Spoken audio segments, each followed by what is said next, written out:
zapatikana yani hauna manzi. Usiasi tu unaenda kutafuta tena. Cheki. Ukiweza abstain. Lakini maji yakizidi unga, wrap it before you tap it. La bila gloves haiwezi. Riengi kujua. Unapoendelea kujikinga kutokana na HIV, tafadhali zingatia taratibu zote za serikali za kujikinga na virusi vya corona.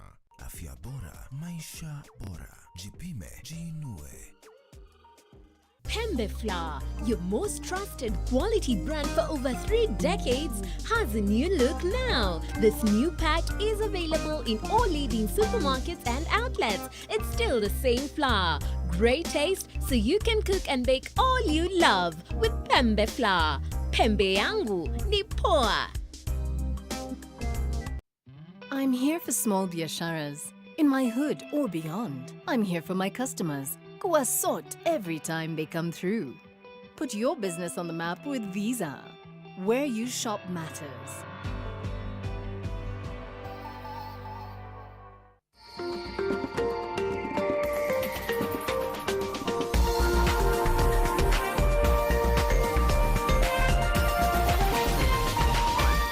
This is NTV.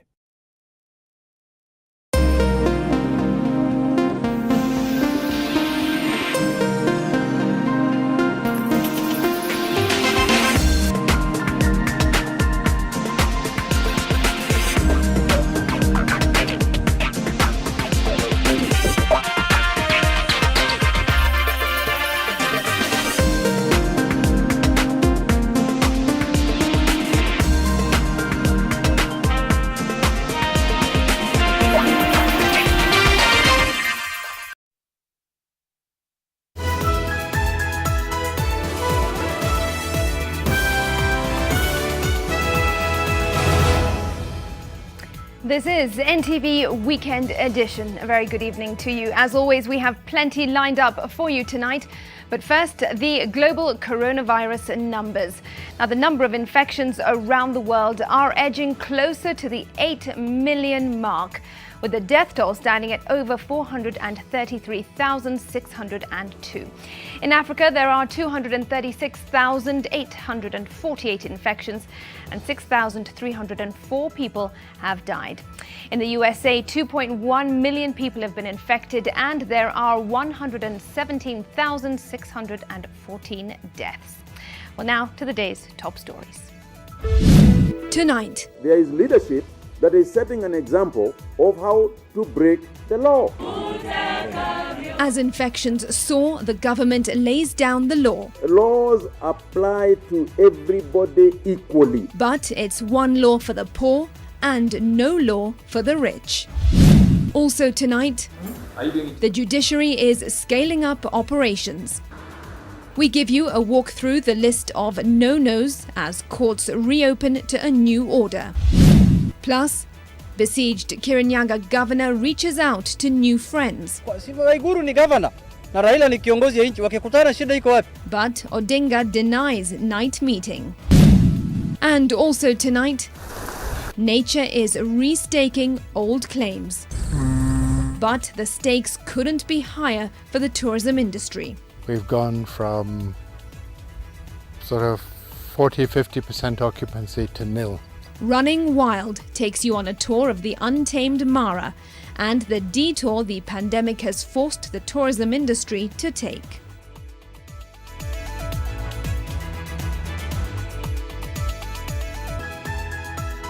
This is Weekend Edition with Smriti Vidyarthi. Thanks very much for joining us. 137 more people tested positive for the coronavirus to bring the national tally to 3,594. Now, the Ministry of Health is, however, calling on those managing non-communicable diseases to take extra caution and seek medical attention as they are more at risk of contracting the virus. NTV's Melita Oletenges reports. New coronavirus infections are still trending upwards after 137 people tested positive out of 3,167 samples tested.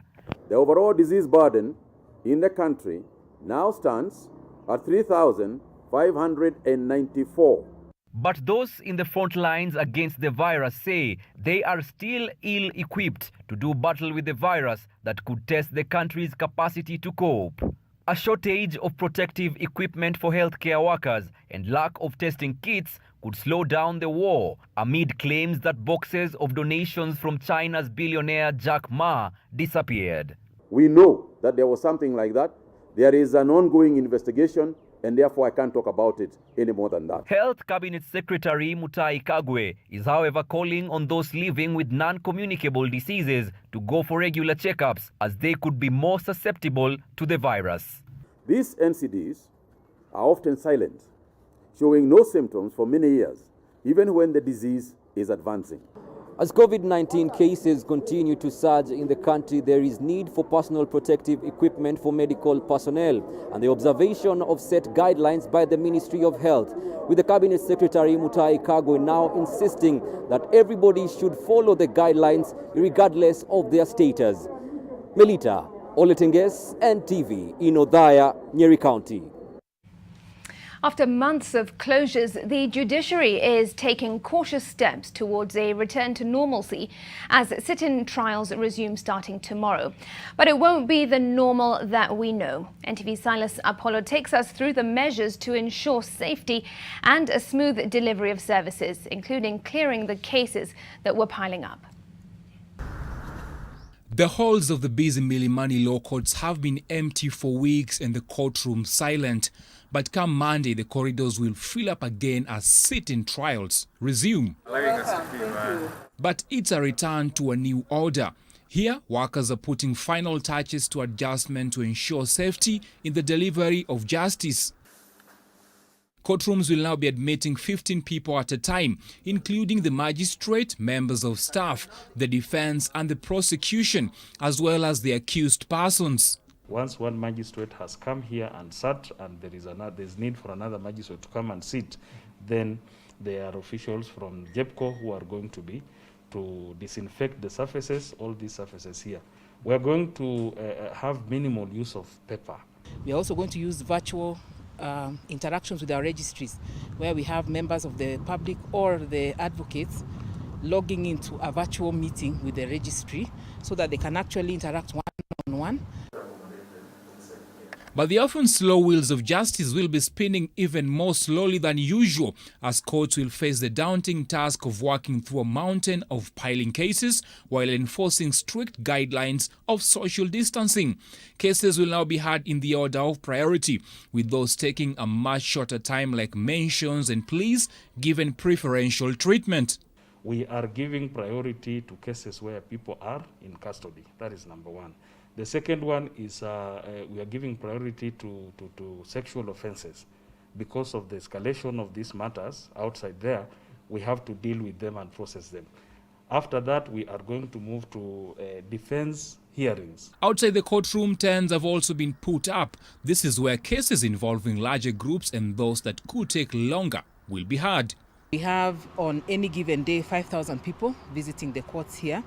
So we really have to do a lot of work to ensure that we manage the crowds that would come here. The judiciary says that this exercise and these guidelines will be replicated in all courts across the country as it seeks to open its doors to the public in the wake of the COVID-19 pandemic.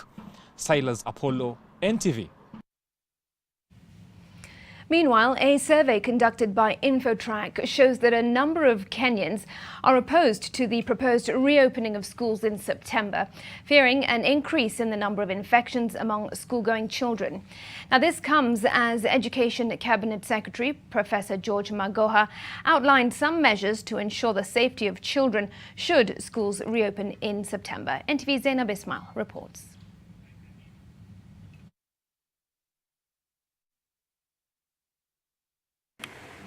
The survey by research firm Infotrack shows that 70% of Kenyans do not support the reopening of schools before the coronavirus pandemic is fully managed, with 41% of Kenyans, mainly parents, afraid that cases could spike among children due to the lack of social distancing and lack of hygiene measures by the school. Obviously, there is concern about whether schools have the facilities, the wherewithal, the personnel to ensure that these things are put in place. The Ministry of Health, however, is working with a September 1st reopening date. Education Cabinet Secretary Professor George Magoha says they will provide additional tents if need be to ensure social distancing.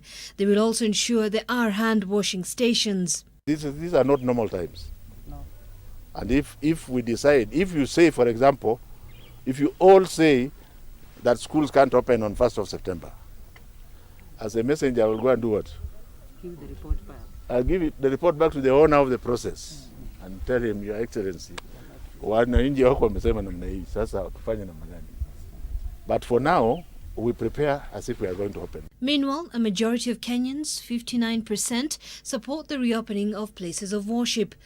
However, there is more support to reopen the places of worship from those in urban areas compared to those in the rural areas. The decision now lies with the 16-member Interfaith Council headed by Archbishop Anthony Muheria, constituted to develop protocols for the reopening of places of worship. Zainab Ismail, NTV. The closure of churches forced many to grapple with their relationship with the church, the physical buildings and the sense of community. And while a majority call for a reopening of churches, others have had to find different ways to worship until they can gather in mass again. Gina Kirori has more. The pews in churches have been empty for months now, and the spaces that would have been occupied by congregants are now ringing with the echoes of silence. Innovation has offered a balm for those struggling to adjust to the new way of life. And here at Gong Forest, these faithfuls from Kibra, Dandora and Kawangware have done just that. On a Sunday morning like this, they would have been tucked inside the wooden benches and the stained glass windows of their familiar church surroundings. But here, they worship differently, now sprawled out under the sky above them. The trees billowing in the wind here bear witness to the growing number of people who have turned to nature to offer God the fruits of their spirits. Tulichagua washiriki wetu wachache ambapo inafika kama 10, na kawaida tukikuja hapa huwa tunashiriki na tunapata hata wagonjwa, tunapata wageni tofauti. A stone's throw away from Pastor David's camp, the air resounds in welcome to Appel's tunes, a gospel musician who originally hails from Rwanda. Appel has been struggling to hit the right notes after a long time isolating at home. Sauti kuna vile inaenda ikibadilika kidogo, maana hakuna tena hiyo mazoezi. Sasa leo asubuhi nimeamka nikijifikiria ni wapi naweza nikaenda. The religious community has not been immune to the effects of the pandemic, and until the faithfuls can commune as they used to, they will have to get accustomed to practicing their faith at a safe distance. Gena Kirori, NTV. Now, government officials and politicians in Kenya are proving that in the face of the COVID-19, there are two sets of laws. The politicians and officials have been flouting the Ministry of Health guidelines and regulations with seemingly reckless abandon, while ordinary Kenyans are hit with the hardest force of the law. Here now is Brenda Wanga with more. Observing COVID-19 containment measures of hand washing, social and physical distancing, and I can see a lot of lawbreakers here. Easier said than done, it would appear. Here, at the briefing in Nyeri, a good number of the Ministry of Health regulations on COVID-19 flouted with reckless abandon as they were in Webuye yesterday. Gatherings of more than 15 people have been banned across the country, yet here, under the watch of law enforcement, hundreds gathered, packed like sardines in a tin to receive donations and catch up with politics. Mwenye anasimamia national government ni Uhuru Muigai Kenyatta. Mwenye anasimamia county governments katika Kenya mzima ni Wycliffe. These two gatherings by politicians and senior government officials, just the latest in a string of similar ones that have seen the regulations trampled on with no legal consequences from those charged with ensuring that they are adhered to. Now contrast that with this one. A group of worshippers who admittedly disregarded the same rules and gathered for prayers. Mambo mengine kulingana mujibu wa Biblia haihitaji ruhusa. Maana hata maombi unapoombea taifa, si lazima uende uombe ruhusa ndio uombee taifa. That service was, however, quickly cut short when the law enforcers swooped in and arrested the worshippers for flouting the laws. The same government has promised unbiased enforcement, but that almost always remains just that, a lip service. And people are beginning to feel as if we are post-COVID-19. No, we are not there yet. So we must observe the rules. As leaders, we are the ones who should be setting the example of how to do that. Yet, there is leadership that is setting an example of how to break the law. It isn't the first time that the political class and the VIP have been let to operate outside the law without any repercussions, which begs the question, are there two sets of laws and guidelines? We do not condone the breaking of the law by anybody, anywhere. Let's just state that way. All eyes are now on the enforcement agencies to see whether the same rule will apply equally to all. Brenda Wanga, NTV. Elsewhere, it is now turning out that ODM senators may have been instructed to save Kirinyaga Governor Anne Waiguru when her impeachment comes up before the Senate. Junet Mohammed, a close ally of party leader Raila Odinga, rallied behind her, accusing her accusers of a witch hunt. This comes as Odinga denied he held a meeting with her in the Senate, I beg your pardon, that was discussed in the Senate. NTV's senior political affairs reporter Kennedy Muredi has the details. The Senate offers the last chance at survival for Kirinyaga Governor Anne Waiguru. Drowning in accusations of violating the constitution, the governor is clutching at straws and banking on powerful friends for salvation from an impending ouster. The Sunday Nation reported she was holed up in a night meeting last Thursday with ODM leader Raila Odinga. But as Raila rebuts these claims, saying he instead met with Laikipia Women Representative Catherine Wadogoro, his closest ally and National Assembly Minority Leader Junet Mohammed appeared to read from a different script. Nimeona watu wanaandika kwa gazeti leo ati mama Waiguru alikutana na Raila. Si Waiguru ni governor na Raila ni kiongozi ya nchi. Wakikutana shida iko wapi? Iko shida? Watakutana saa yote na wataongea saa yote na watu wataendelea pamoja kama Wakenya kwa njia yote. Junet also affirms that senators in the NASA fold have been whipped into saving Waiguru when the matter comes up in the Senate. Sisi kama chama ya ODM tutasimama na yeye kwa sababu sisi tunaamini uongozi ya wanawake. Tunataka nchi wanawake wapewe nafasi ya kuongoza nchi. Na usiniletee ujinga useme sisi tunaunga mkono wanawake waongoze nchi hii. A decision to have Waiguru's case investigated by a committee, as opposed to the whole house as was the case with former Kiambu Governor Ferdinand Waititu's matter, has been cited as the first step towards getting a favorable verdict. Kienda prinale, mtu aende ajitetee, gavana akae hapo, MCAs wakae hapa, waulizwe maswali na kila mtu kwa Senate. Wajitetee, evidence ipeanwe, ile suluhisho ama ile vile watakata ama vile watavote, watu ya Kirinyaga watakubali. They are now planning to sanitize Anne Waiguru. And I want to tell the proponents of BBI that they should also include Capitol Hill, the office of Raila Odinga, as part of a government institution that criminals can go through. Because we are told that in this budget he has been allocated 50 million. Is the 50 million part of his Capitol Hill laundry? President Uhuru Kenyatta's allies claim that Deputy President William Ruto's allies are pushing for her impeachment to neutralize her role in the Mount Kenya politics. Kennedy Muredi, NTV. As the world grapples with the coronavirus pandemic, nature is reclaiming territories that once echoed with humanity's tumult. But that also means tourism is starved of the much-needed dollars. Will the industry recover? Zainab Wandati takes us on a tour of the thriving Masai Mara and the detour that the tourism industry has taken due to the crisis. Here now is her special report, Running Wild.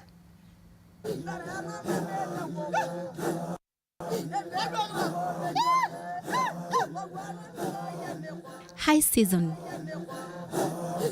Only this time it is the lowest of all seasons. a virus from lands afar has forced Kenya's 8th wonder of the world to wander in the dark. COVID-19 is here, and the lifeline of the Masai Mara, the consumers of the marvels of nature, are not here. The loneliness in the Mara is palpable and deeply felt.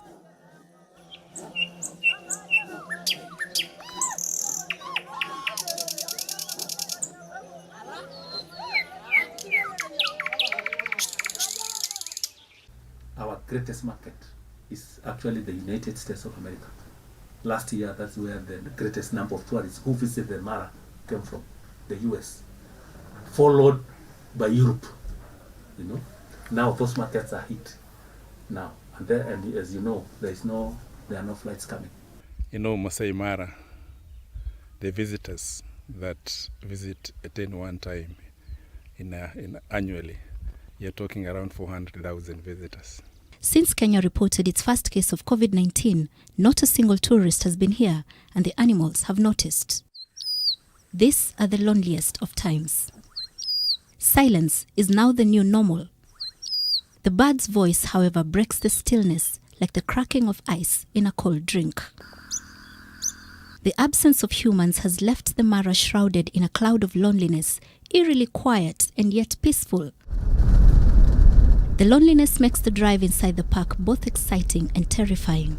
In a different time, there'd be numerous tour vans crisscrossing the park, the sound of tired tires on the dirt roads and the clicking of cameras resounding loudly in the air. The animals would steal the show. Now it's an abyss of silence.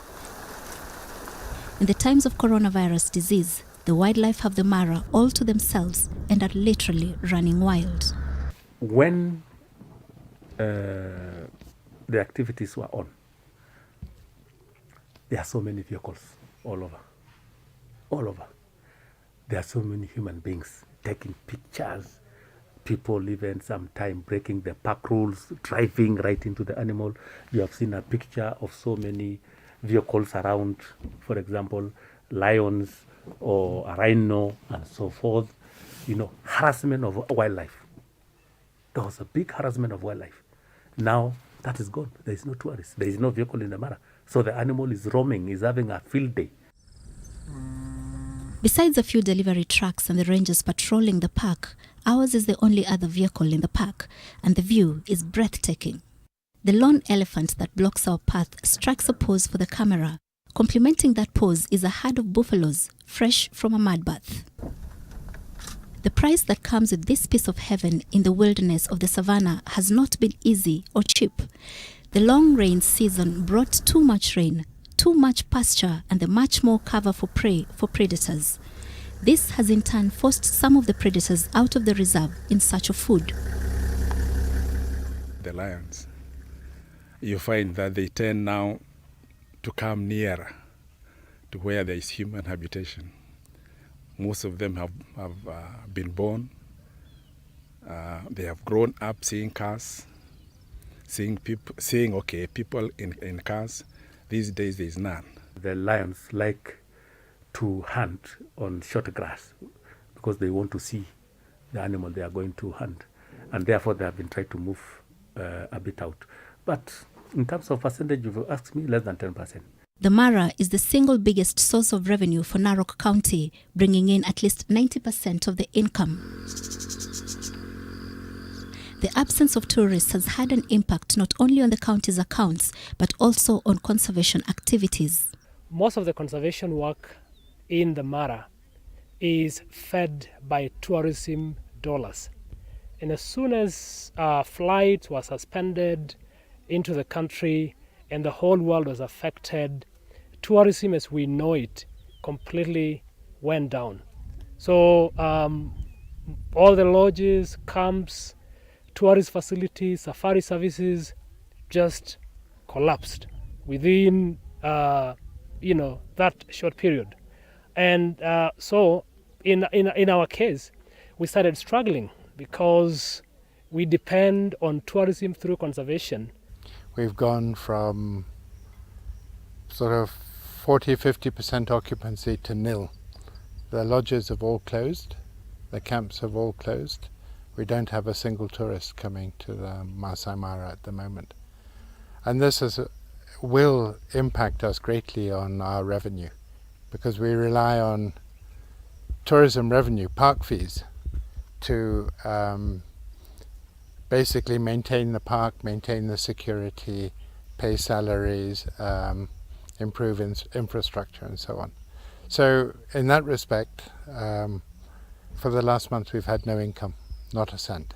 The closure of the camps and lodges within the reserve meant that hundreds of people employed there lost their jobs, facing an uncertain future. In our program, we have over 100 people from the neighboring community, either working as community rangers, working as community teachers in the schools we run, or working in the safari camps which we operate.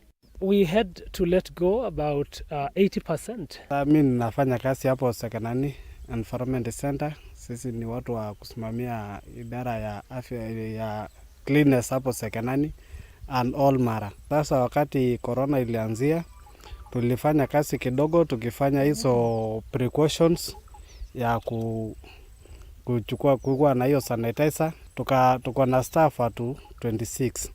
Sasa tulifunga tukabaki staff watu 4. Sasa mimi niko mmoja wa kwenda nyumbani for part time ya hii. We've sent people home to take off days on full pay.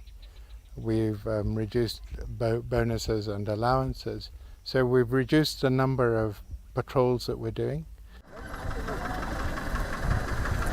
The county had anticipated that this year's Great Migration will be one of the best ever witnessed because the heavy rains had caused the Mara River to swell up, setting up an arena for one of the world's sought-after marvels, the wildebeest migration. But now it seems that opportunity has been swept away with the floods and, yes, the COVID-19 pandemic. There is only one time at least when tourism had gone down so much, during the Gulf War.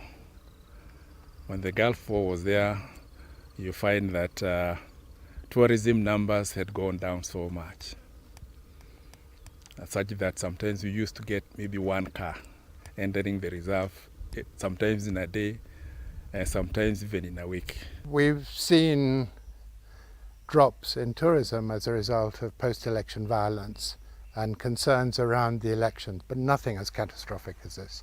Travel and tourism accounts for 10% of global GDP, which makes the sector larger than agriculture. In 2018, the economic contribution of wildlife tourism was estimated at $343.6 billion, which is 0.4% of global GDP. Wildlife tourism is believed to support over 21 million jobs across the world, or 6.8% of total travel and tourism jobs. And with the industry now grounded, the World Travel and Tourism Council anticipates an economic loss of up to $2.1 trillion. In some parts of the world, the coronavirus lockdown that is forcing humans to stay indoors has brought the wildlife out, thriving in the silence of the empty nature trails. Kenya's wildlife have taken over the now closed camps and lodges. The reduced human activity has given rise to increased poaching in parts of the world such as Southern Africa, and while similar fears have been raised in Kenya, Masai Mara rangers insist that they haven't had any such problems. While the full impact of the tourism shutdown in Kenya has not yet been computed, Narok County estimates that its losses will run into billions of shillings in lost revenue. Tourism can possibly, to up to some point, weather a thing like this because the camps just close down. The lodges close down, they leave a minimal number of staff in the camps and lodges. Whereas in conservation, we can't do that. And it's not just the lodges and camps that have suffered the impact of no visitors. Outside the reserve, communities that live along its borders have also been hit. Sisi ni watu wanategemea wasungu. Tunashona vitu ya wasungu ili tupate chakula na tupate kusomesha watoto. Tumepitia mangumu sana kwa sababu hata kukula imekuwa shida. Watoto unaona wamerudisha nyumbani, tuko na watoto wote kwa nyumbani, hakuna kitu tunakula. Hata kama kasi ya masoko tumefungiwa, hakuna mahali unauza ng'ombe yako, hakuna mahali unauza kondoo.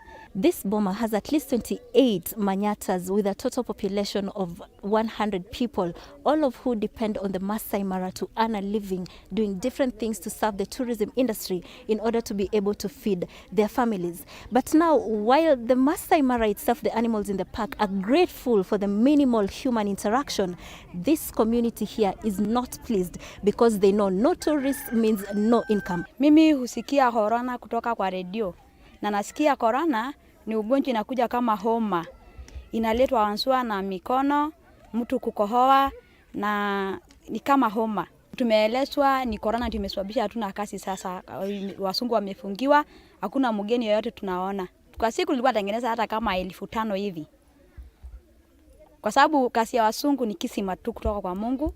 Unalalisha hiyo soko yako, wasungu wanakuja wanaangalia, wanapendezwa, wananua kwako.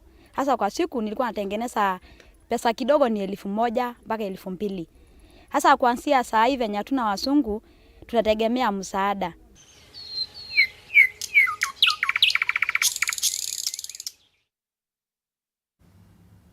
Running Wild continues after this short break. Stay with us.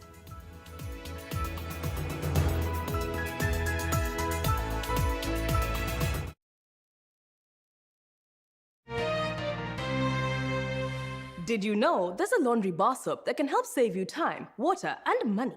Try Whitewash Extra, the 3-in-1 soap, detergent, and softener. Its unique formula provides a quick and effective wash, softens fabrics, and is gentle on your hands too. So you save by not having to use multiple products. And you only rinse once. For a laundry soap that can help save you time, water, and money, try Whitewash Extra.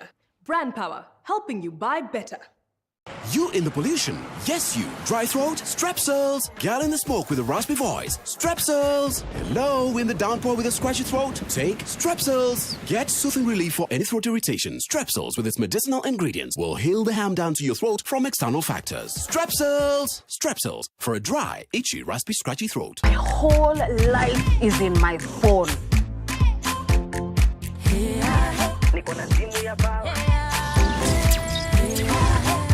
Niko na simu ya baba.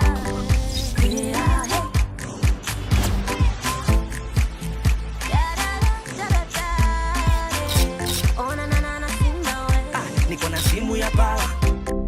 Mimi niko sawa. Niko na simu ya baba. Kanipicha simu ya baba.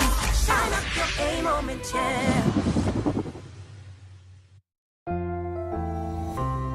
The risk of illness-causing germs is increasing. It is believed that the coronavirus can remain on surfaces in your home for up to 9 days. Touching infected surfaces is one of the ways in which germs spread. Regularly disinfect your floors, countertops, and kitchen surfaces with bleach. And use an effective toilet cleaner inside and outside your toilet bowl. This message is brought to you by Medifacts, JIG, and Hapik. I am in Accra, Ghana's most bustling city. I'm on a quest to find out how young people are pulling together their resources to start successful businesses. Music is part and parcel of the African society. In fact, it's who we are. Music worldwide is a multi-billion-dollar industry. What comes to your mind when you think of the perfect home for your family? Victory Gardens offers exactly that and much more. Call us today on 0790 300 300 or visit www.optivan.co.ke.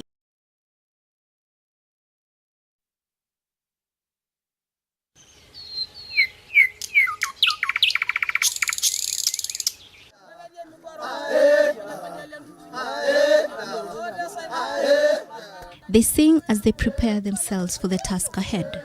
For the next 21 days, this is their home, and the job they're here to do is not an easy one. Asa tena jukumu kubwa letu kuja hapa ni kuja kutengeneza hizo madawa za kienyeji ili tukunywe kwa sababu ita boost immunity ya mwili. This is a meat camp tucked deep in the bushes of the Nashulai Conservancy in Sekinani, Narok County. The health crisis that has brought the world to its knees is why they're here. Ingawa leo tuko manyumbani wote kwa sababu ya coronavirus, Hii ni ugonjwa ambayo ilitokea na ni ugonjwa mbaya sana. Pia tumeelimishwa madhara yake kama venye utaweza jikinga. As scientists across the world race to find a cure and or a vaccine for the coronavirus disease, this group of 24 men is working towards the same goal.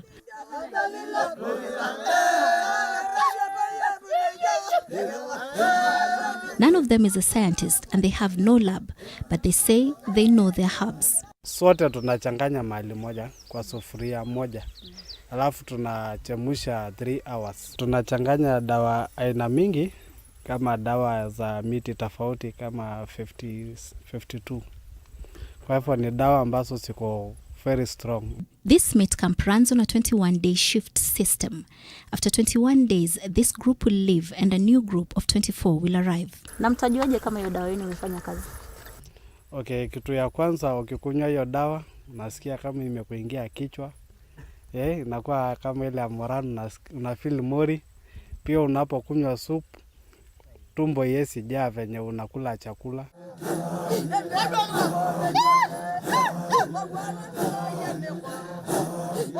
For now, none of the members of the Sekinani community have tested positive for the coronavirus disease, but the impact that the disease has had on tourism has hit them hard. Without a source of income, many are unable to feed their families. Living on aid is now their new normal.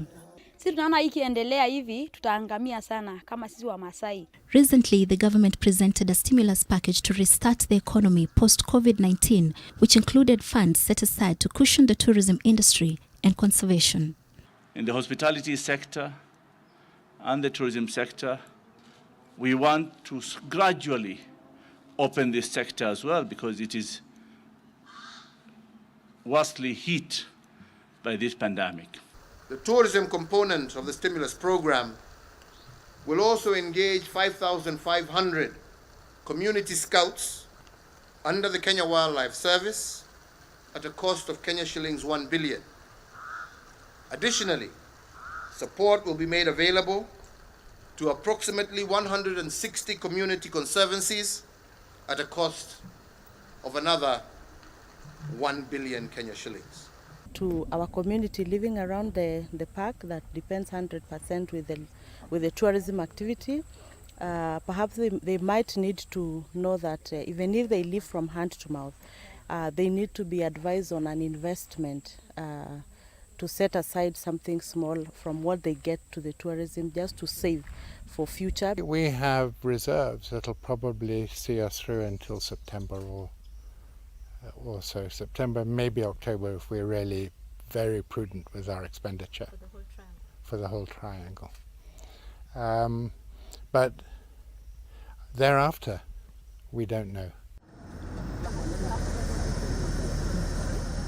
Tourism is one of Kenya's main contributors to the economic growth and the third largest contributor to the GDP after agriculture and manufacturing. It is also the third leading foreign exchange earner after tea and horticulture. In 2019, earnings grew by 3.9% to 163.6 billion shillings. But as the sector undergoes emergency resuscitation, industry players say that throwing money at it is not enough. In order to make tourism great again, man must embrace the silence and change his ways and embrace a sustainable way of life. It's important for people to realize that they cannot live in isolation without nature. We are like Siamese twins. For nature to take care of us, we also have to take care of it. The greatest enemy of environment is actually human being. So without, because you know the forest, if there are no human beings, there will be no problem. I foresee that it'll probably reorganize tourism within the Mara. I think that we'll see a number of camps closing. In a way, this may be a good thing. It may be an opportunity for us to right some of the perceived wrongs with the Mara, over tourism, overcrowding. I would really encourage tourism in Mara to be focused on quality, not quantity, so that Mara can become that prime destination, because it's actually a golden destination. it's a goose which lays the golden egg.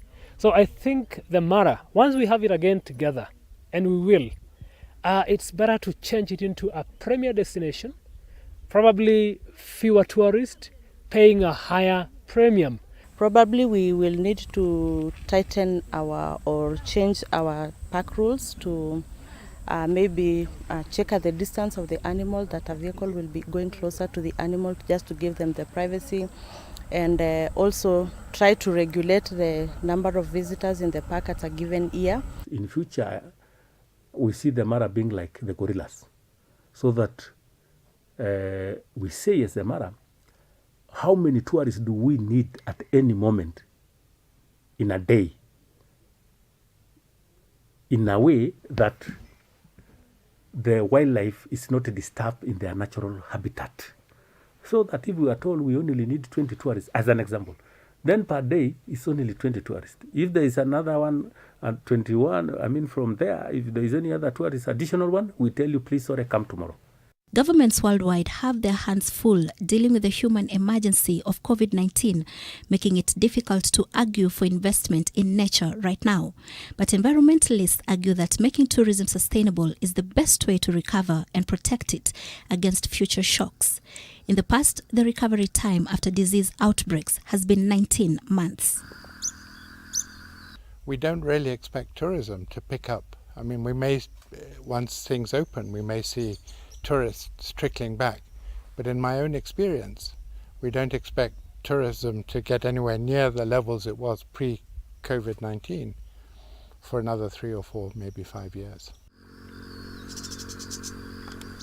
In the meantime, Narok's relief comes in the fact that it does not solely rely on tourism and has now turned its attention to its other source of revenue, agriculture. As we deal with it, life must continue.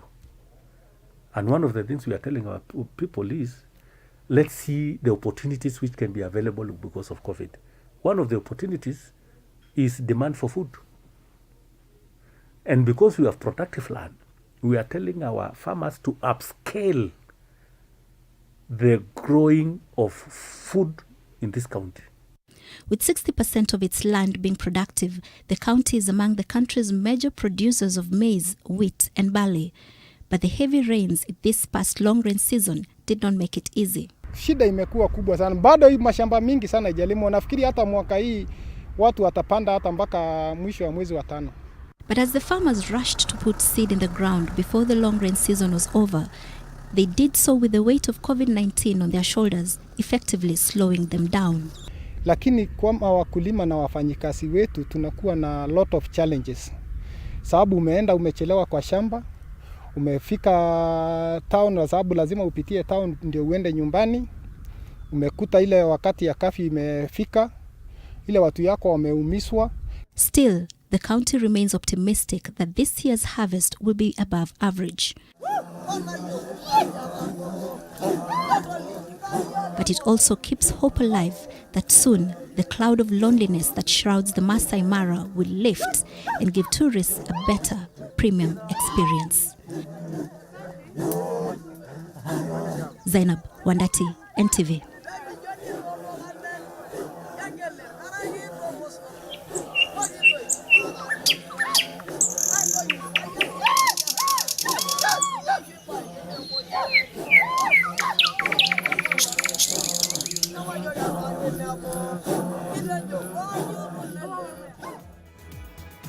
Running Wild by NTV's Zainab Wandati. Some feedback here.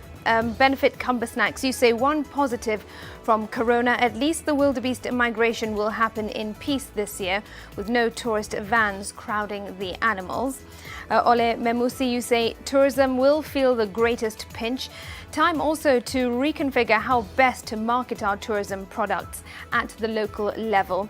And Peter Aminga, you say great news piece. I hope the management of the Masai Mara National Park will leverage on technology to host a pay-to-view wildebeest migration during this year's migration, now that our borders are closed for an unknown period.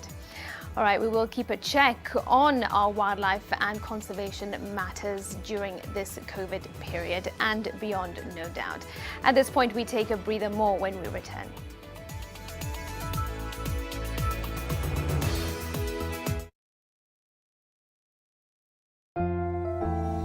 We all are looking for products to protect ourselves from viruses, but not all products protect us. Did you know that using Dettol soap and water protects against viruses? Many viruses are surrounded by an envelope with receptors that enable them to enter a human cell and cause infection. Dettol soap destroys the outer layer of the virus and effectively removes it. Protect your family from the spread of viruses with Dettol. Dettol cleans and is now tested and proven to be effective against COVID-19 virus. This has been Medivax for Dettol. My whole life is in my phone. Niko na simu ya bawa. Niko na simu ya bawa.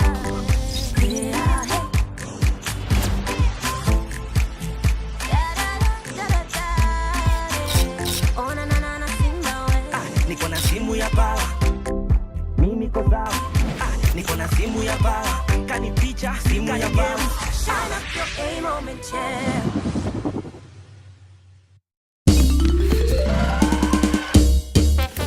Sona moja imetengenezwa kwa njia spesheli ili kupambana na maumivu kwa haraka. Sona moja ina aspirin kama kiungo. Sona moja, kitulizo kamili. Maumivu yakizidi, pata ushauri wa daktari. Ah, Helen Paul. Hello, madam. Would you like to join us on this mission? Yes, but how? Just one question for you. How do you keep your toilet clean? I use regular detergent and bleach for washing and removing yellow stains. I've been using it for years. Oh, madam, the regular detergents and bleach are used for washing clothes. To disinfect your toilet properly, you need Harpic 10X. It is specially made for germs and stains removal. Harpic's thick formula settles on stains and gives 10 times better cleaning compared to regular detergents and bleach. Wow, now I'm convinced, Helen Paul. Really? Yeah. Now that she's part of the mission, the next house is yours. For a better tomorrow, don't forget to do the 1, 2, 3 with Colgate every night.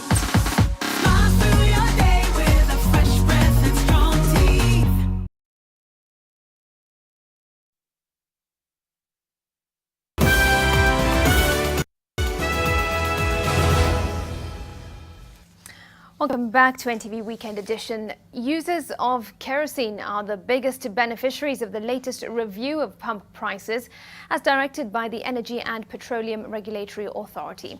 Effective midnight tonight, the maximum retail price of kerosene will be set at 62 shillings and 46 cents per litre, 17 shillings and 31 cents lower than the present ceiling. Similarly, users of diesel can also heave a sigh of relief with the maximum retail price now set at 74 shillings and 57 cents. That's 3 shillings and 80 cents lower than the present ceiling. Users of super petrol will, however, have to spend 5 shillings and 77 cents more for a litre of the product, with the maximum retail price now revised upwards to 89 shillings and 10 cents. The changes in the prices of petroleum products have been attributed to variation in landed cost.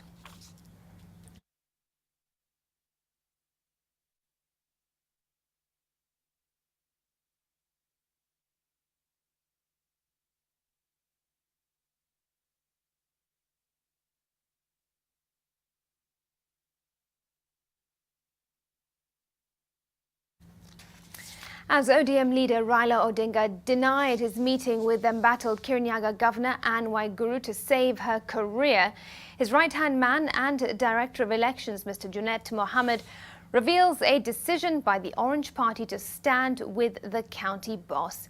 In your Daily Nation tomorrow, read about the stand of Jubilee and KANU on the impeachment and why most politicians are reluctant to take sides, at least on the record.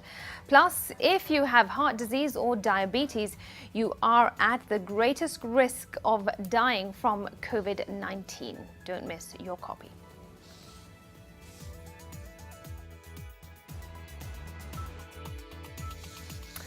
Right, as we head into a break on NTV Weekend Edition, have a look at what excited residents of Geneva in Switzerland. They were delighted when the famous Jet d'eau fountain was turned back on as Switzerland continues to ease lockdown restrictions put in place to stem the spread of the novel coronavirus. The fountain on the city's lake can reach a maximum height of 140 meters. The important symbol had been off for 83 days.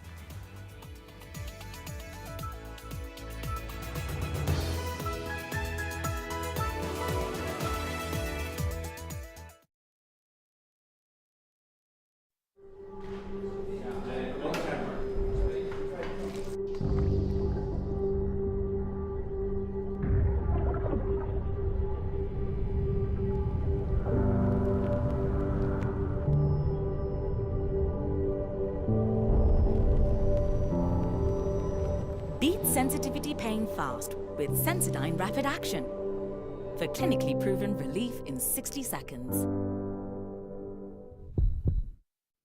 I'm here for small biasharas, in my hood or beyond. I'm here for my customers, Kuasot every time they come through. Put your business on the map with Visa. Where you shop matters.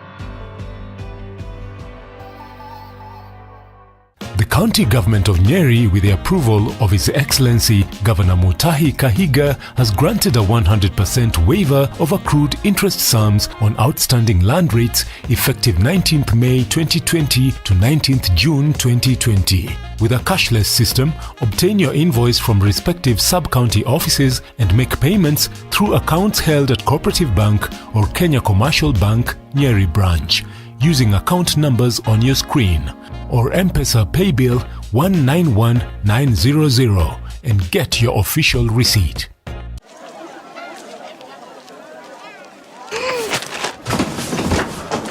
Do your gums hurt?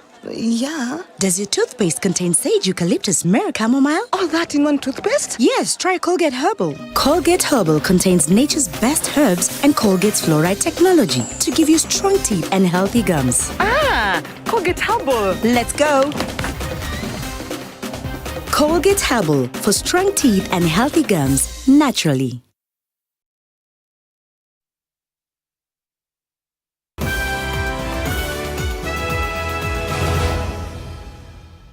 Welcome back. There was fresh fighting this morning in Marsabit, just a day after 4 herders were killed and the government called for tough action against those stoking passions on the border between Marsabit and Wajir. NTV's Nurdin El-Moge has been keeping an eye on efforts to bring peace to the troubled lands and now reports from Wajir County. Police had to be called to crush the violence that erupted in Marsabit this morning, just hours before the burial of 4 herders killed yesterday in yet another attack. The 4 were buried in Singeti, Jaldesa location. More than 200 households fleeing inter-clan fighting in Bartan Ahero on the border between Wajir and Marsabit shelter in this unkept collection of structures. Tulikuwa naishi pamoja vizuri na tunakaa pamoja, hata tunalala kwa nyumba moja na tunakula pamoja. Lakini hii kifo wakati ilitokea, ile ya kwanza hatujui ni nani ametenda. Hata hawa wapongojea serikali waangalie ni nani alitenda hizo vitendo. Walikuja wakatuvamia, wakaua watoto wetu na wazee wetu. 50 kilometers away from the camp, a crucial meeting to bridge the divide is underway. Wabunge watinge 1,100 ya kuonyesha kwamba hiyo kosa mtu mmoja amekosa, sio jamii mbili walikuja kukosana. The exchange of maslahi between the two communities as a form of an apology marks the first step towards peace. Elders between the two communities can now sit together to find common ground. Hasira ya mtu mmoja imefanya hawa watu wote wafike hapa. Naona hii rasilimali yote ya serikali. Sisi tumlete ujumbe wa ceasefire.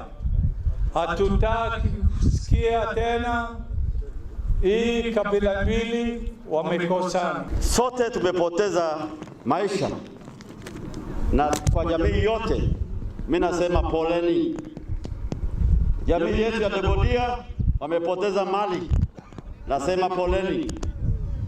Lakini undugu yetu ndio inashinda hiyo maneno yote. Shida ilitokea tu kwa sababu hatukuwa na hamujaongea. Unajua ni mzuri, lazima sisi kama tumetafuta malisho, lazima ni mzuri kuongea la waborana hapa. 4 herders were killed yesterday in a fresh attack in Marsabit, and on a day a government peace mission was cut short after a helicopter carrying 4 administrators crash-landed in Meru. Nurdin El-Moge, NTV, Wajir County. All right, from that, it's time for another break before the sports news, but don't turn away until you see this model railway museum built by a man in Zagreb. It is the largest of its kind in southeastern Europe. Now, soaring over mountain gorges, the mini trains go past snowy ski slopes and into bustling stations. The model railway boasts more than a kilometre of tiny tracks, traversing picturesque rural villages and city squares wrought in extraordinary detail. More than 2,500 figurines, including mountaineers, wedding guests, police, construction workers and commuters, populate those scenes.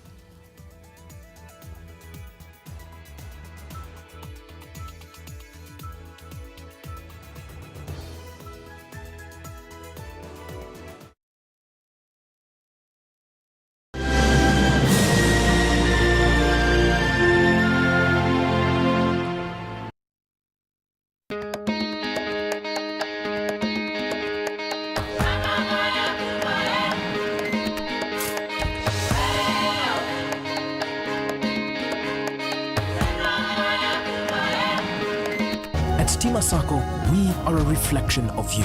We are a stable, financially sound institution providing tailor-made services to add value to your life, time and money. We are guided by your aspiration. We are Stima Sacco, a true reflection of you.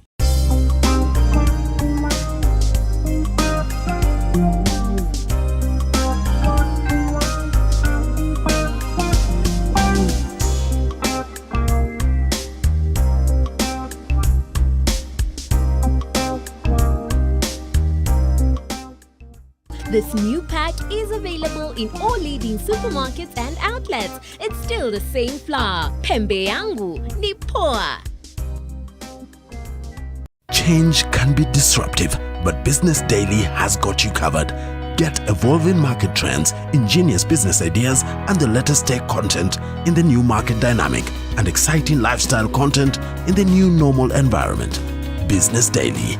More possibilities. I am in Accra, Ghana's most bustling city. I'm on a quest to find out how young people are pulling together their resources to start successful businesses. Music is part and parcel of the African society. In fact, it's who we are. Music worldwide is a multi-billion-dollar industry.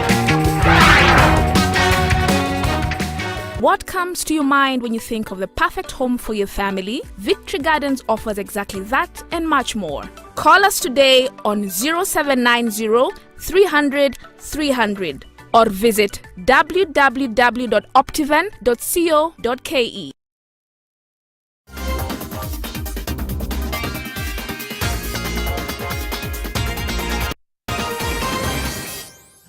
Hello there, let's have a look at the day's sports news. Welcome, my name is Brian Otwal. The effects of world athletics ruling on athletes with differences in sexual development continues to be felt. While South Africa's Caster Semenya has shifted from 800 meters to 200 meters, Kenya's Maximila Imali is giving long jump a try. Imali trains at Skyways Athletics Club in Ngong, and as Yoshua Makori reports, the camp is innovative in its training model.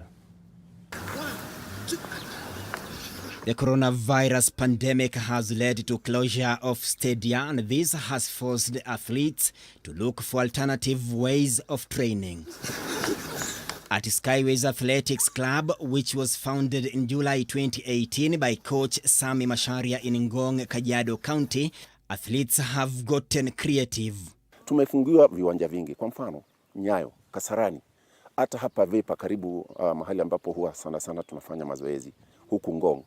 Ikabidi tujitafutie njia mbadala ya kuweza kufanya mazoezi, na tukakuja hapa katika kiwanja hichi cha wanapolisi tukaweza kuunda hii circuit kama unavyoiona ili kusudi tuweze kuendelea na mazoezi. Tuwezi kufanya long run kila siku tukikosa strength training na speed endurance katika mwili yetu.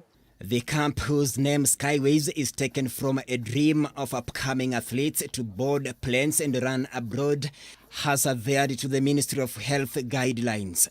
Tumeweza kufuatilia ili tusiwahatarishe katika janga hili la corona, na nimewagawanya katika vikundi vitatu. So kila siku niko na wanariadha 5, kesho nitakuwa na wengine 5. Na sio hayo tu, tunapeleka kupimwa kila wakati ili tujue wako sawa kiafya. One of the 15 athletes at Skyways is national 100 meters record holder Maximila Imali.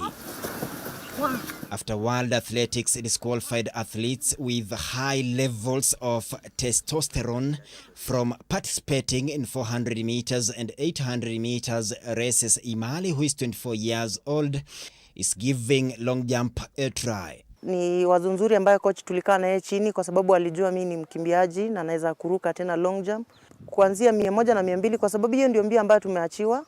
Lazima nifanye vizuri katika hiyo kuruka pia ndio niweze kuwa katika ramali nzuri katika ulimwengu ama katika mbio za African Championship. The athletics season will restart again in August according to World Athletics. Chama cha riadha cha Kenya humu nchini kimetoa agizo kwamba tutakuwa na mashindano ya riadha ya kitaifa hapo mwezi Agosti.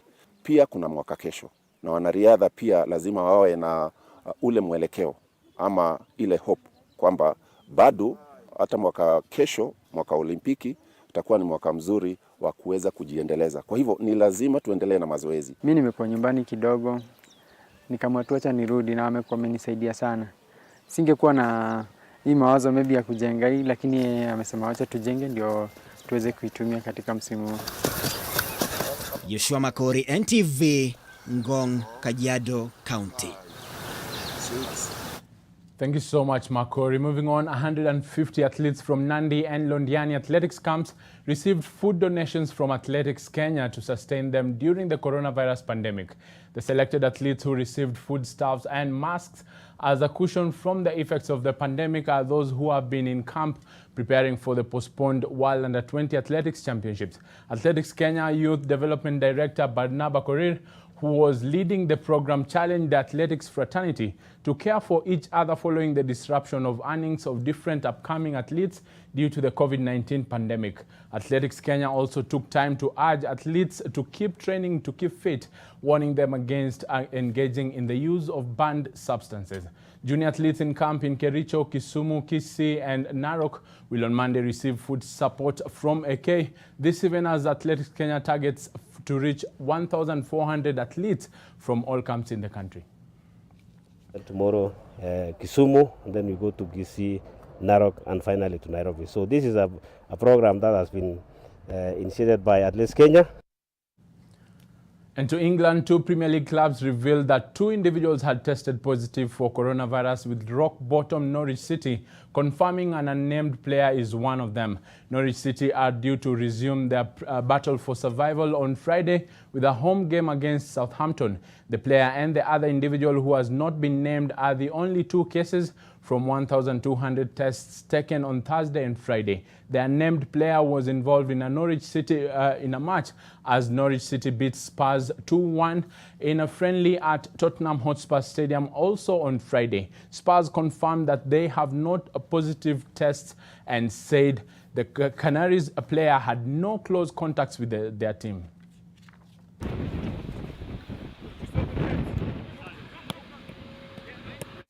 And in Spain, second-placed Real Madrid are currently playing Eibar in one of the 2 Spanish La Liga late kickoff matches as they seek to close the gap on league leaders Barcelona.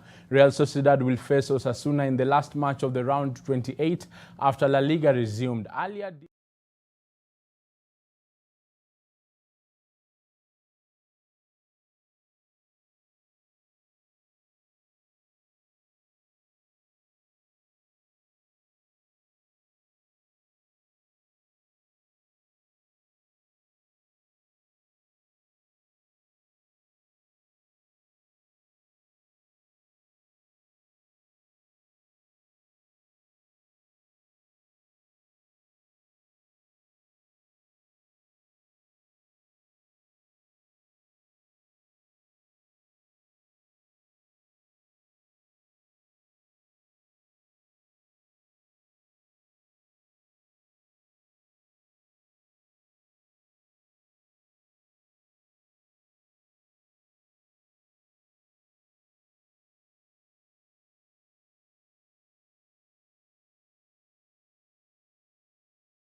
All right, that's the spot. We play again tomorrow. Have a lovely night. My name is Vidyarthi. All right, thanks, Brian. And that's all we've got time for. Of course, we will be back tomorrow.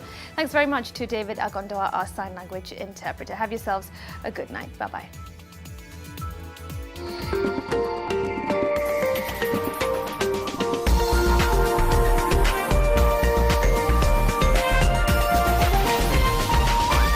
This is NTV.